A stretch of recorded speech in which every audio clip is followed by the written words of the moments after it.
Hello everyone and welcome to Meditech. CCNA lecture series की आज की इस वीडियो में हम लोग बात करेंगे कि हम अपनी डिवाइसेस के अंदर टेलनेट को किस तरह से कॉन्फ़िगर करेंगे। टेलनेट होता क्या है? तो सबसे पहले जैसे हम डिवाइसेस पे उनको रिमोटली एक्सेस करना हो तो इससे पहले हम लोग जो है ना सीरियल एक्सेस करते थे जैसे कंसोल के साथ। लेकिन कंसोल जो है वो आउट ऑफ बाउंड एक्सेस है, उसमें कंसोल की केबल के ज़रिए हम लोग डिवाइसेस को एक्सेस तो कर सकते हैं लेकिन वो डाटा ट्रांसमिशन के लिए यूज़ नहीं होती। तो हमारे नेटवर्किंग के इन्वायरमेंट के अंदर ऐसा नहीं होता कि हर दफ़ा हमें एक्सेस करने के लिए हमें कंसोल की ज़रूरत पड़े। तो इससे पहले हम लोग कंसोल एक्सेस करते थे। उसके अलावा हम लोग जब अब नेटवर्क डिप्लॉय कर देते हैं उसके बाद कंसोल के अलावा भी हमारे पास और अवेलेबिलिटीज़ होती हैं जिनकी मदद से हम अपने नेटवर्क के अंदर डिवाइसेस को एक्सेस करके उनको कम्युनिकेट कर सकते हैं। तो उनमें फिर इन बाउंड हम लोग मेथडोलॉजी को यूज़ करते हैं, इन बाउंड एक्सेस करते हैं। यानी हमारे नेटवर्क के अंदर चूँकि इथरनेट की कनेक्टिविटी होती है इथरनेट की केबल्स के ज़रिए, तो हमारे कंप्यूटर्स तक भी वो इथरनेट की केबल RJ45 के कनेक्टर के साथ प्लग्ड इन होती है। तो उसकी मदद से हम लोग जो कनेक्टिविटी करते हैं उसकी दो टाइप्स हैं, टेलनेट और SSH। तो टेलनेट बेसिकली रिमोट मैनेजमेंट के लिए इस्तेमाल होती है नेटवर्किंग के अंदर, राउटर्स और स्विचेस के लिए। ये नेटवर्क एडमिनिस्ट्रेटर को अलाउ करती है कि वो नेटवर्किंग की डिवाइसेस को किस तरह से एक्सेस करें और कॉन्फ़िगर करें, किसी एक रिमोट लोकेशन पे बैठ के बाकी तमाम डिवाइसेस को एक्सेस करें। तो इसके लिए टेलनेट के कुछ बेनिफिट्स हमने देख लिए, इसके कुछ ड्रॉबैक्स भी हैं। उसके लिए हम लोग इसकी कॉन्फ़िगरेशन की तरफ चलते हैं, फिर आपको मज़ीद इसकी डिटेल वहाँ पे दिखाएंगे। GNS3 में हम लोग इसको कॉन्फ़िगर करते हैं। जैसे सिंपली हम लोग दो राउटर्स हम लोग ले लेते हैं अंडरस्टैंडिंग पर्पज़ के लिए। इसके अलावा मैक्स मल्टीपल राउटर्स हम लोग यूज़ कर सकते हैं। इन दोनों राउटर्स को आपस में कनेक्ट कर लेंगे फास्ट इथरनेट 0/0 के साथ। फिर इन डिवाइसेस को स्टार्ट कर देते हैं। उसके बाद लेट्स सपोज इनके दरमियान में जो नेटवर्क चल रहा है वो नेटवर्क है 192.168.10.0 का, यानी एक साइड पे 10.1 और दूसरी साइड पे 10.2 IP हम लोग कॉन्फ़िगर कर लेते हैं। उसके लिए इनको इनिशियली फ़र्स्ट टाइम देखें मैं अलग से दोनों को कंसोल के ज़रिए एक्सेस करूँगा। ये पुट्टी का एक सेशन अलग से ओपन हो जाएगा राउटर 1 के लिए। इसी तरह से राउटर 2 को जब हम लोग एक्सेस करेंगे, स्टार्ट करेंगे, स्टार्ट तो ऑलरेडी है, इसको कंसोल एक्सेस करेंगे तो पुट्टी में ये देखें राउटर 1 के लिए अलग, राउटर 2 के लिए अलग सेशन ओपन हो जाएगा। लेकिन जब हम ये बेसिकली जैसे कंसोल के ज़रिए अलग एक से उतार के कंसोल की केबल दूसरे में लगानी पड़ती थी, अभी यहाँ पर हम लोग जब टेलनेट को कॉन्फ़िगर कर चुके होंगे तो फिर हमें ये काम नहीं करना पड़ेगा, हमें एक ही डिवाइस से दूसरी डिवाइस को एक्सेस मिल जाएगी। उसको हम कॉन्फ़िगर करते हैं। सबसे पहले इंटरफेस फास्ट इथरनेट 0/0 हैं दोनों के।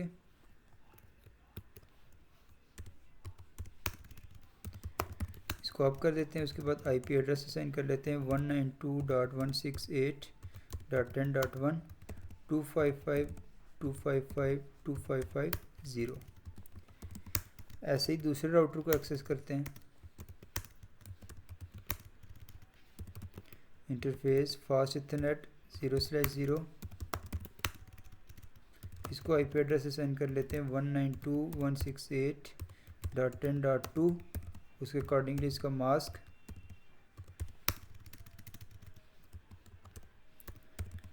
अब हम लोग बेसिकली टेलनेट को कॉन्फ़िगर करते हैं। लेट्स वो लाइन यहाँ पर राउटर 1 में कॉन्फ़िगर करेंगे तो सबसे पहले लाइन VTY।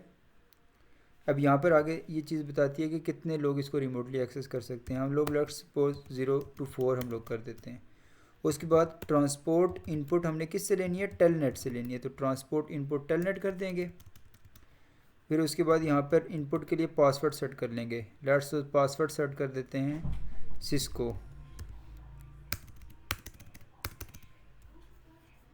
जब भी कोई टेलनेट करे उसको एक पासवर्ड ऐड हो जाए सिस्को, उसके बाद उसको लॉगिन मिल जाए, दैट्स इट। ऐसे ही राउटर 2 में आएंगे, राउटर 2 में भी कॉन्फ़िगर करेंगे line VTY04 transport input telnet, और पासवर्ड यहाँ पर भी लेट्स सपोज सिस्को हम लोग ऐड कर लेते हैं, और जैसे ही वो करे उसको लॉगिन की एक्सेस मिल जाए। ये सिंपल टेलनेट को कॉन्फ़िगर करने का हमने तरीका देखा। अब यहाँ पर राउटर 2 का ही पुट्टी का सेशन है। राउटर 2 से अगर हम राउटर 1 को एक्सेस करना चाहते हैं तो यहाँ पर अलग से यहाँ पे जैसे कंसोल के ज़रिए एक्सेस करने के बजाय राउटर 2 में टेलनेट 192.168.10.1 था उसका IP। तो ये देखें यूज़र एक्सेस आइडेंटिफाई वेरिफिकेशन मिल गई। यहाँ पर वो पासवर्ड सिस्को को इन करेंगे तो ये राउटर 1, देखिए एक ही सेशन के अंदर राउटर 2 से हम राउटर 1 में शिफ्ट हो गए। इनेबल, अभी इनेबल का हम लोगों ने पासवर्ड नहीं सेट किया था। पासवर्ड अगर सेट कर लें उसके लिए यहाँ पर इनेबल पासवर्ड सिस्कॉम हम लोग लेट्स सपोज यहाँ पर रख लेते हैं। अब राउटर 2 से राउटर 1 को हम एक्सेस करते हैं इनेबल। अब यहाँ पर पासवर्ड पूछ रहा है तो यहाँ पर वो सिस्कॉम पासवर्ड लगाएंगे।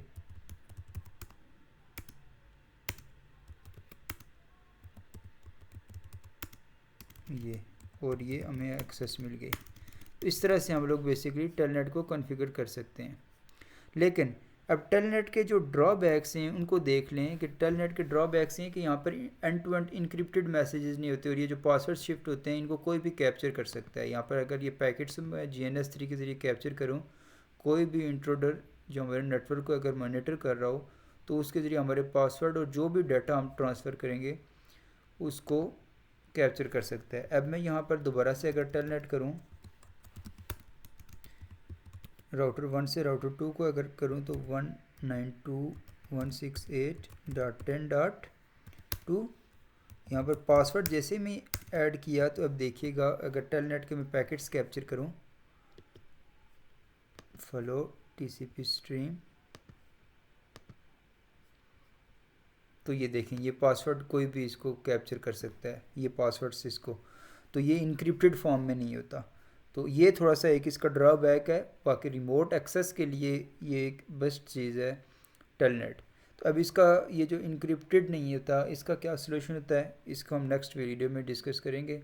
अभी टेलनेट के लिए इतना ही।